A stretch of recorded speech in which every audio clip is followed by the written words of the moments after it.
Well, you did introduce the Antichrist, so I am curious about who this individual is, Matt. Well, okay, should we start there? I don't know. It's up to you. It's the Matt Kim Show.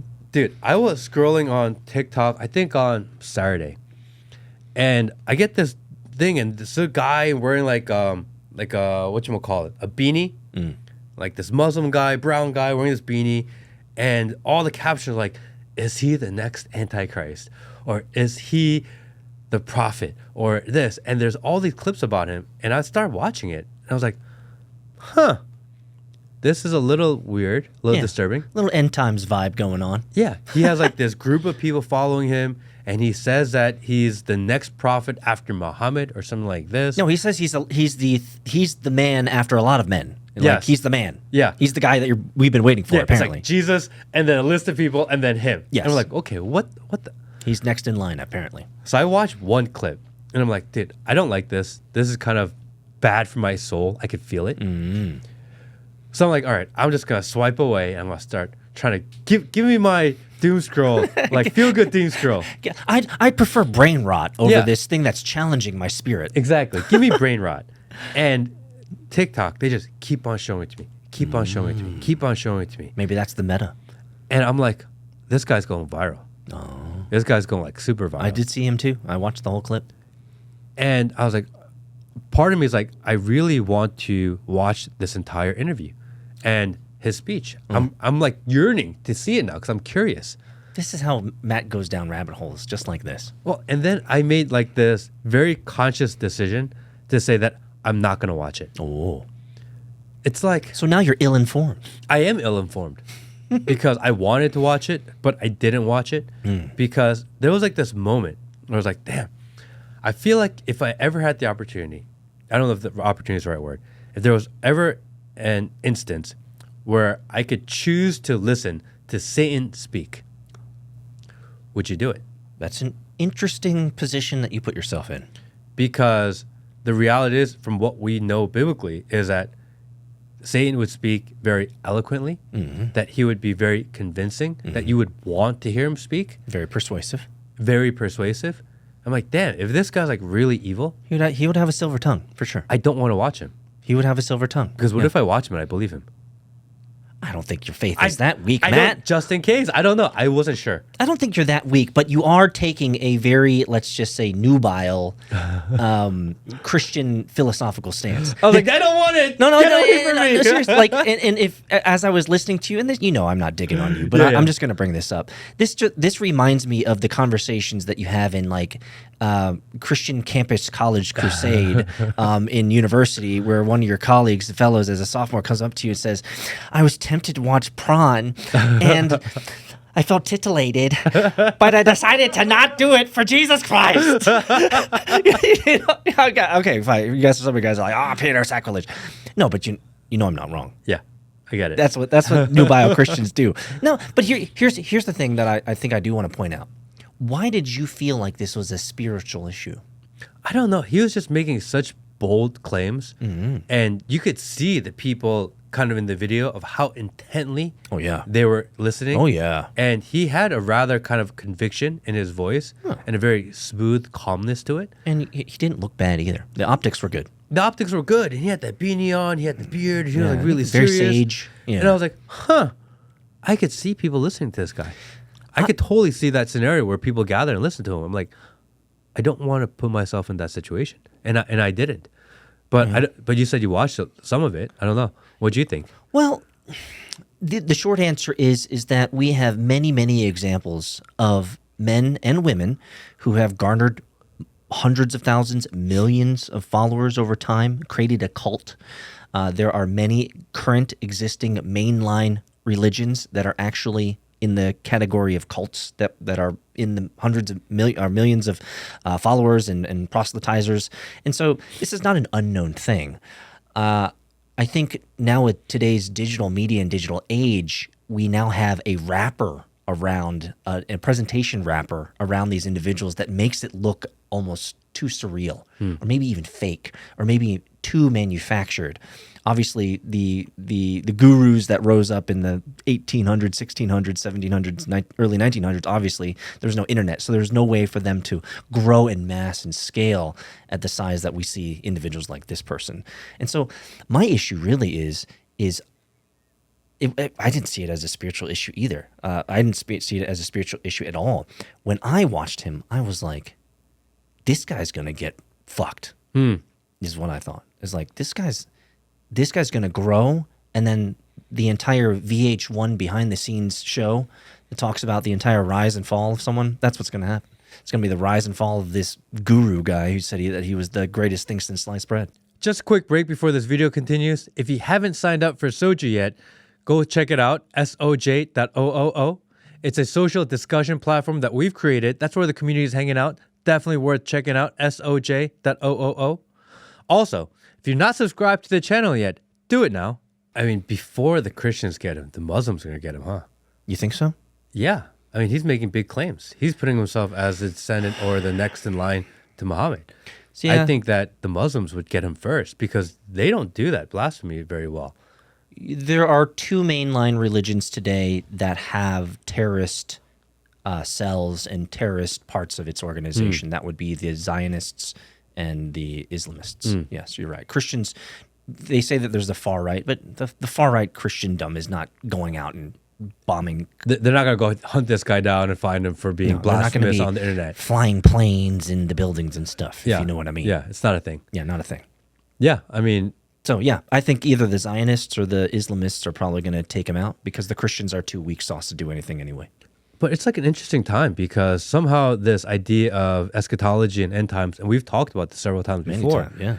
It's a topic that just keeps on coming back over and over and over again, more so than I think has ever been done in history. Maybe the only equivalent, and we were a little bit too young at that time, would have been around 2000.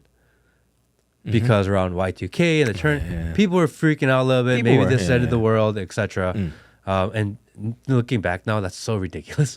It was ridiculous. We thought the world would end because computers can't go to another year. Do you remember all the hoopla about Halley's Comet and that the cult that followed the Halley's Comet? Yes.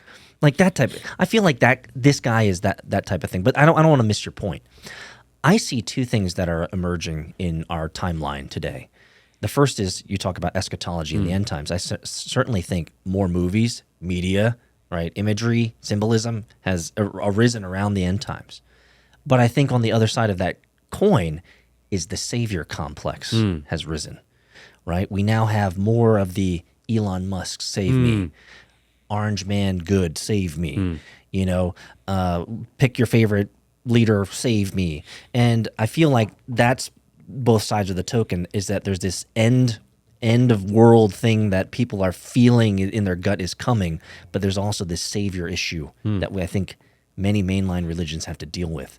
And so if we're moving to the end times, I feel like as a function, people will begin to look more for a savior, and that's where these types of false prophets might rise up. Yeah, I mean, I think we're going to see a lot more false prophets. You think? If that's the TLDR, yeah. More false prophets are going to rise up because people are yearning and looking for something to save them from their current suffering. And anyone that has the ability to kind of manufacture the feel, the look, give kind of the charisma and is able to relay it not only to people live, but through a camera, the reach now of what one person can do is just... It's infinitely bigger than it was even 10 or 15 years ago. Meaning that any one kid could just get the right look, get the right sound, get the right talking points. And I did speak to someone that understands kind of theology a little bit better. And he was like, I was a little concerned too. And I watched him speak and I realized his understanding of theology was actually pretty weak and his arguments were weak. So I actually don't think it's something you should worry about, is what I was told. But still. So can I tell you...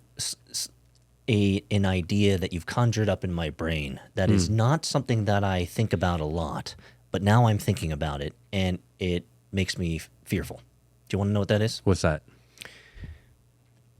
I feel like there is going to be a scenario in the future where there's going to be a mass psychosis event, a mass hypnosis event, where some savior, some 3D, visual, whatever, video all the things on CNN, CNBC, like this is the second coming of Christ, or this is the dragon rising about a lake of fire, whatever. And all of the retards are going to be convinced that this has happened. And you and I and the rest of the rational, logical free thinkers are going to be like, are you fucking serious?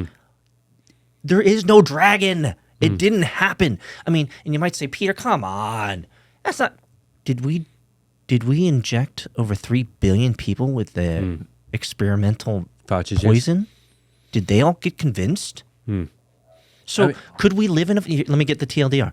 Could we live in a world where you and I are combating 3 billion people who believe a dragon rose out of the Eastern Sea? Like that shit. Like, can you imagine the amount of cognitive dissonance that will encase the world? I mean, that's really the premise of the idea that's been going around for a while, for the last year especially, this idea of Project Bluebeam, right? Yeah, that's basically what I was talking about. It was the holograms in the air. Yeah, the fake alien landing that's going to holograph, and then we're all going to worship this new being, and then we're going to be in, like, that's kind of the premise of Project Bluebeam. Can I pull in a thread there that I read from a kind of a Reddit type of soju post? People have started to pick out and throw the penis rocket of the 3 ladies flying up in the and throwing it through AI.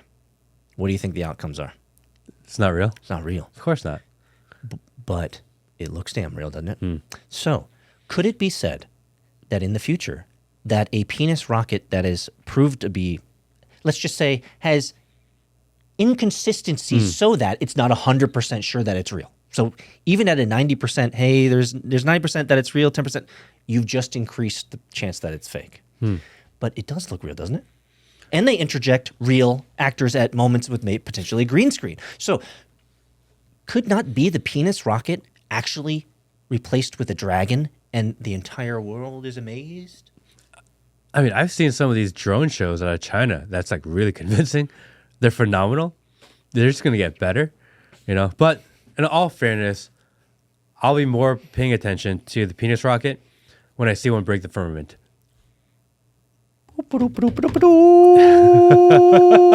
Operation Fishbowl is where you need to be finding yourself right now.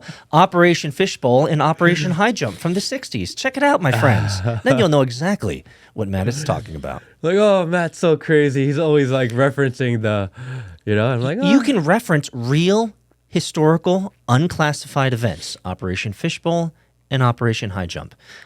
Curious why they would shoot nuclear missiles at the sky, and somehow those nuclear missiles weren't able to enter into space. That's intriguing to me. Yeah. Anyway. Rocket propulsion is just not good at that time, I guess. I guess so. What we're told. I mean, we did all that stuff in the 60s, and apparently we can't go back. It's really difficult to do it the second time. Well, the best thing we can do is send 5 bimbos into space. That's true. Well, to look closer to space than we look. That's really what it was. They just had a better view. I hope you're not missing the core of what I said, though, man. Like, I really am in this moment. By the end of this podcast, I'll completely evaporated from me, and I'll never think of it again until it comes up in some autistic moment. But in this moment, I seriously believe the penis rocket is literally one graphic replacement away from a dragon. And the world is going to... And we will be the crazy ones for saying, dude, that looks like a penis dragon. We're like, that's not real. I'm no. like, what are you talking about? CNN said it was real. I'm like, no, it's not real. No cap. Straight. I'm telling you, you're going to be sitting right there, maybe wearing the same fucking hoodie. Yeah. I'm going to be here sitting wearing the same shirt, and it's going to be 2027. And we're literally going to be looking at each other and saying, these fuckers truly believe that blue dragon came out of the sea. And everyone's talking about this blue dragon. Like, crazy town is where we're going. Thanks for watching the clip. If you want to see the full episode, click here. If you want to see more clips, click here.